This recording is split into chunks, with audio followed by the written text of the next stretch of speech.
Bonsoir bande konanga lisolo Congo. Bos abonné pe bo like.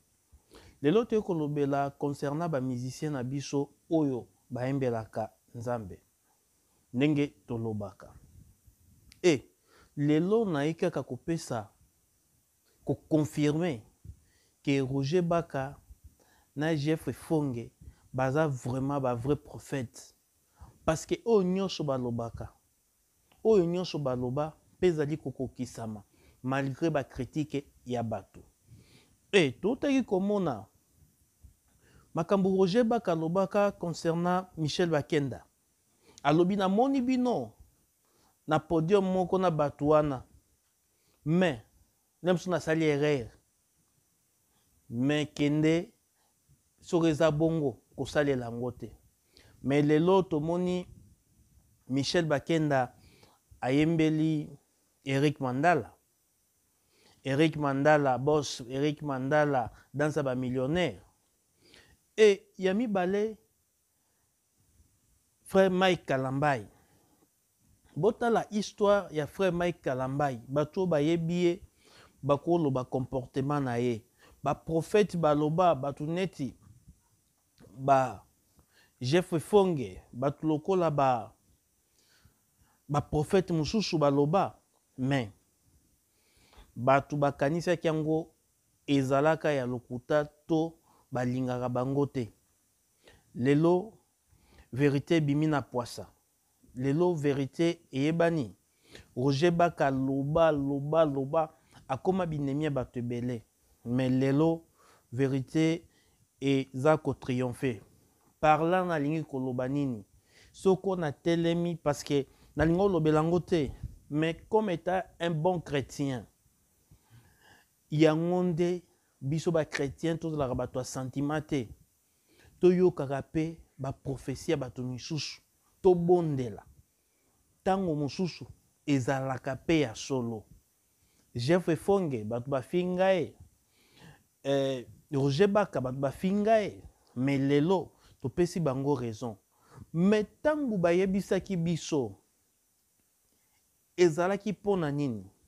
Ezalaki kaka tant que biso ba na Nzambe. To yeba ko garder ba foi na biso tango makambo lolenge wana ekoya. Moïse Mbie na mwana 20 ans. Effectivement makambo fia na lobeza ya solo. Mais combien d'âmes oyo bakopengwa? Combien d'âmes oyo bakolongwa na kati ya christianisme? Combien d'âmes oyo Mike, Moïse Mbie, Michel Bakenda, Aimé Kano, combien d'âmes oyo lelo balongwe na bonzambe bakomi kokota doute na makambo Nzambe. Mais soko toyokaka Roger Baka, toyokaka Jeff Fonge, lelo mbele makambo oyo ekomi metolinga koyika mpiko. Donc nakoloba boye etant que ba na Nzambe diable pas ali na mission na ye o ezali pe il faut pe amema ba am côté na ye eloko makasi eza tozonga sima te toyika mpiko quel que soit comportement na bango ndenge baza ko se comporter wana tokomi na temps de la fin oyo bango pe bakoluka ba séduire biso mais biso toyika mpiko parce que baza ba serviteur en Nzambe te baza vraiment ba serviteur ya Satan. Parce que comment se fait-il yo mosali na Nzambe oza na idée ya kosala makambo wana et puis babimiso na poisa. Objectif nango eza nini? N'est-ce pas biso ba na Nzambe kondima na biso ekita? Te. Yango nde na kosenga bato oyo balandaka Jeff Fonge, bato balandaka ba prophète mususu. Sorto yoki to yoka pe to bondela. Naza sir makambo aboya te komi toko banaka ko kampiko. Makambo aboya te komi toko zala toujours na bomoko étant que ba chrétien. To mona ba musicien belé ba sala ba bêtise. Même de konabiso Aimé Kano. Vérité bimana poisa. Ozana mwasi na Congo boye oke ko bala mwasi musu na Suède. Nyonso kaka cupidité parce que bolingi kaka bozala na mbongo. ndeko Mike aye Mike Alambai aye abali mwasi na boni uniforme mais une intention nini la mso une intention zora mukanda nyonso wana bazolandaka ba intérêt toza na bato misusu na otanga kombo te. En tout cas ndeko na ngai Jeff Efonge, ndeko na ngai Roger Baka, en tout cas bozala toujours na nzambe wana bobondelaka, nzambe wana oyo alobelaka bino a continuer toujours kolobela bino parce que biso ba na nzambe tozalaka toujours na bagarde na biso kondima. Donc makambo ye kokitisa bato kondima makasi, mais tant que ba na nzambe toyika mpiko mpona to affronter ba événement wana. Mais nayebi bana nzambe wana nyonso ezala Mike Alambai, ezala Moïse Mbie, ezala Aimé Kano oyo abala mwasi mosusu na Suède, ezala Michel Bakenda. En tout cas boza bana nzambe bo regretter na makambo sali, bozonga nsima, bosimilie, bosenga pardon pa ya nkolo nayebi ya kolimbisa bino parce que ye aza wana miséricordie, alimbisaka mbala ebele kokweya na yo me ozalaka makasi na kotelema. Mpo na biso bana nzambe eloko na koloba toyika mpiko ntango basali na nzambe baza koloba to rejetaka eloko te, mais eloko tokosala tobondelaka lisusu, tokota vraiment kati na mabondeli toyeba eske oyo Jeff Efonge oyo baprofete mosusu balobi eza ya solo. Ndeko na nga Roger Baka apesaka prophétie abi mosali na nzambe moko boye na limete ya munene soko ase repentir te bakolandana. Tomona yango à l'issue de tout le monde, tomona ezala vrai frère. Jusqu'à quand boko comprendre que non eza bato misusu nzambe atie mpona dénoncer, mpona avertir bana nzambe tozala toujours na koyika mpiko, tozala toujours na bagarde na biso mabondeli. Et ba musicien oyo bayembelaka nkolo tokoyebisa bino il faut toujours boyeba que non Jésus-Christ est Seigneur et Sauveur. Tant que vous tambola conformément na parole n'a été, il y aura des prophètes pour vous dénoncer. Et na ba musicien ba melaka ba tirbo, ba nkoyi, ba castel, ba yebani. Mais bino moko boyeba ba acte ni bozo kosala. To gagna ki 1000 âmes. Bakoma ki 2000. Tango yo sali bêtise na yo, batu oyo bondima nanu ekembi te bakwei 2000. Yo za siri nkola kotiko nengwana okozwa vraiment frappe nzambe ndenge lobaka Jeff Efonge mosali na nzambe.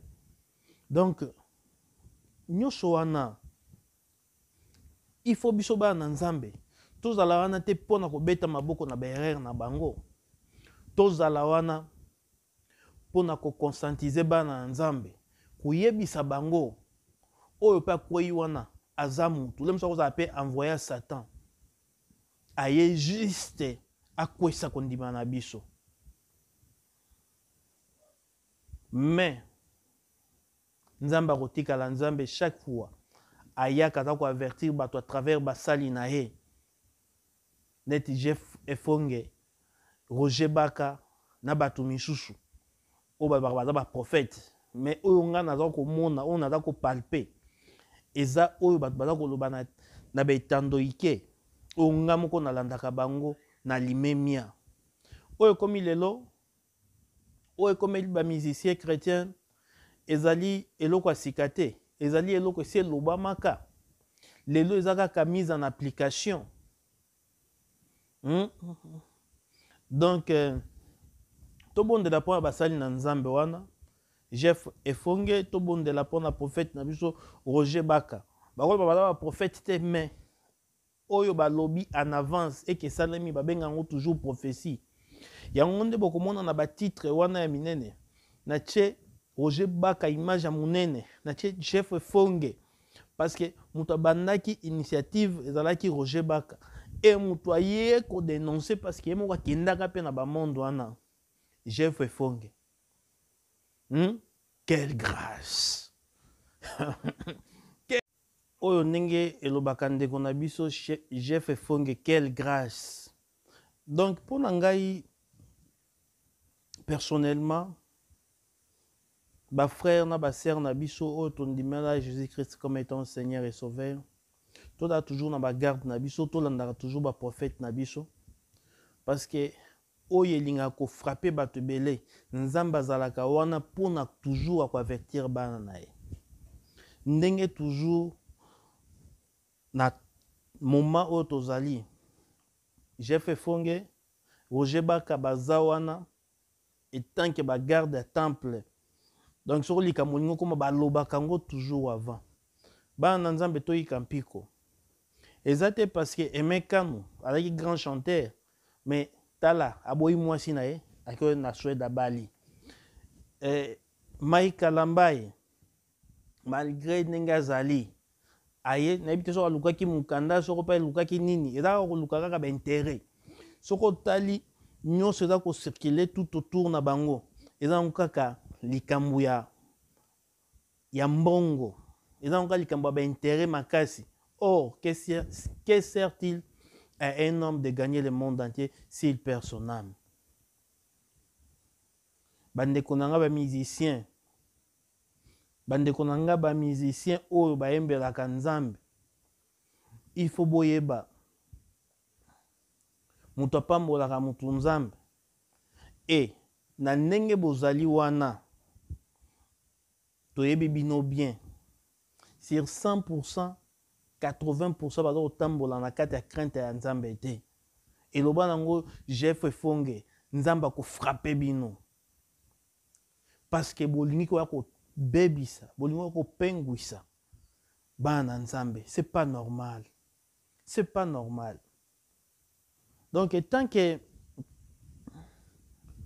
frère Nabino oya lekaka na lisolo Congo na kobandela lisusu bana Nzambe toda toujours na gardez-vous parce que ndenge loba prophète Roger Baka soko boya la prophète menga na la prophète bango na Jeff Efonge donc na koyebisa bango toujours babondela ba révélation yaka avant pour na biso bana Nzambe toujours ba position na biso eloko asika ezate mais to comprendre que non il y a aussi des envoyés comme mususu wana pe baza kosala tout bana Nzambe bapengwa. Donc yango nde lelo na lekaki na émission lisolo Congo viba makambu nyonso eleki tobservaki tolingaki toyeba eloko nini tokoyebisa bana Nzambe lelo eloko tokoyebisa bana Nzambe lelo totikala ngwi kondima na biso epatapata te kondima na biso na makambo bo ekemba to comprendre que non il y a réellement des hommes dédiés il y a réellement bato Nzambe la ko utiliser ba prendre biso toujours ba lobela biso en avance makambo na biso. Donc nyonso ezalaka ya kotala te awa nde tokosala baanalyse ya solo mpona toyeba eloko nini tokokosala mpona koresir lobi na biso. En tout cas bosabone bolaike na lisolo ya Congo. Napesi pasteur Fiston Mweni oya mwasi ya pembe napesi ye bamerci napesi mami Ngalula oya André Bwendelele produit belge bamerci lisusu napesi Jo oya batantu ya Mika en tout cas bamerci napesi Nike oya Bobby merci parce que azali vraiment ko soutenir lisolo ya Congo elongo na fondation elongo na ba congolais nyonso oya diaspora na oyo baza na République démocratique du Congo. Bo continuer ko soutenir biso, bo s'abonner, bo liker. À chaque fois les ezali oyo ko meka ko toucher ba na nzambe to ko sala analyse ya bosolo sa sentiment pona to kabola makanisi na biso elongo. Bo s'abonner pe bo liker. Bayo.